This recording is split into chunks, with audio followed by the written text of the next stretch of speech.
Pastor గారికి నా వందనాలు చెల్లించుకుంటూ ఉన్నాను. నా సాక్ష్యం ఏంటంటే, నేను చిన్నప్పటి నుంచి క్రైస్తవుడినే, క్రైస్తవ గృహంలోనే పెరిగాను. కానీ పాటలు పాడేవాడిను, ఎక్కువగా చర్చి యాక్టివిటీస్లో ఉండేవాడిని. కానీ క్రియలు అంతగా ఉండేవి కాదు. ఎలా పడితే అలా జీవించేవాడిని, అన్నిట్లోనే ఉండేవాడిని. కానీ ఒకప్పుడు ఈ వర్తమానం నాకు పరిచయం అయింది. విన్న తర్వాత అసలు కాల సత్యం ఏంటో విషయాన్ని గ్రహించినప్పటికీ నా చుట్టుపక్కల పరిస్థితులు ఏమీ బాగోలేదు. భయంకరంగా నన్ను చుట్టుముట్టాయి. ఆల్రెడీ నేను లోకంలో ఉండేవాడిని.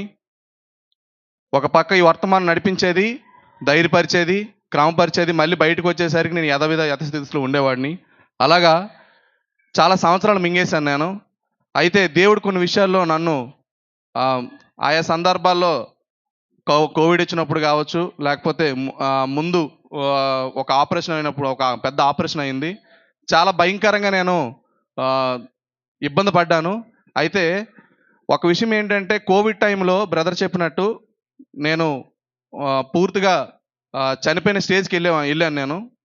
ఎలా అంటే ఒకే రోజు ఒక బాక్స్ సిగరెట్లు కాల్చాను నేను.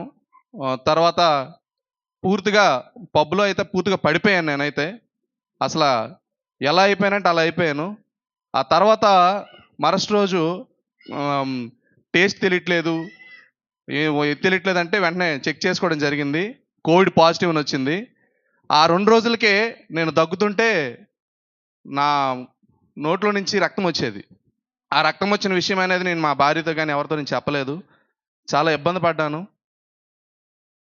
2వ రోజుకి తన పరిస్థితి చూసి ఇంకా హాస్పిటల్ అడ్మిట్ చేయడం జరిగింది. హాస్పిటల్లో కూడా చాలా ఇబ్బందికరంగా నాని బ్రదరు లేదంటే బేబీ సిస్టర్ చాలా దీనిగా ఎంతకంటే భయంకరంగా తిరిగారు.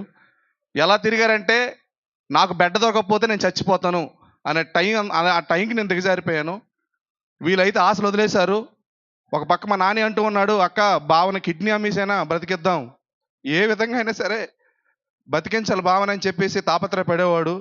ఏం చేయాలి అర్థం కావట్లేదు. రెమిడిపర్ ఇంజక్షన్, నాకు ఇంజక్షన్ ఉండేది, అది వేస్తేనే కొంతవరకు శాచురేషన్ పెరిగేదని చెప్పేసి అక్కడ డాక్టర్స్ చెప్తుంటే ఆ ఇంజక్షన్ కోసం చాలా వరకు తిరిగారు వాళ్ళు.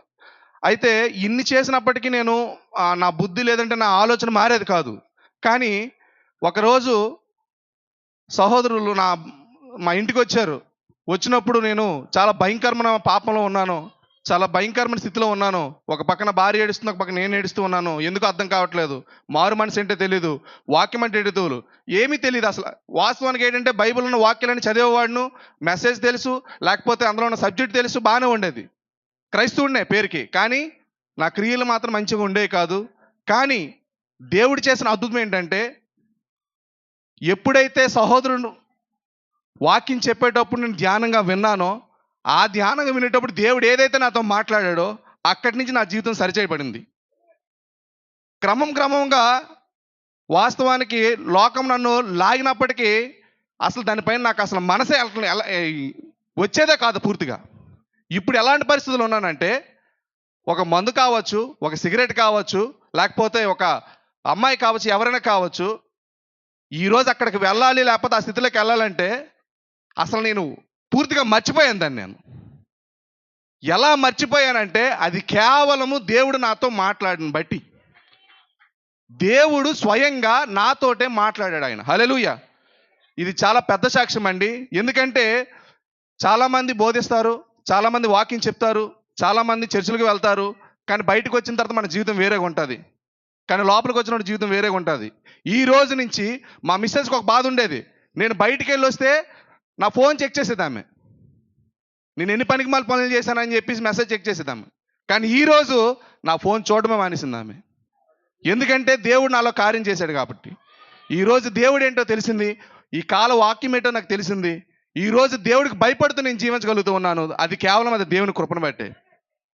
నేను మళ్ళీ బాప్టిజం తీసుకోవడం జరిగింది. అద్భుత రీతిగా దేవుడు నాతో సహవాసం చేస్తూ ఉన్నాడు. నేను ఆయనతో సహవాసం చేయగలుగుతూ ఉన్నాను.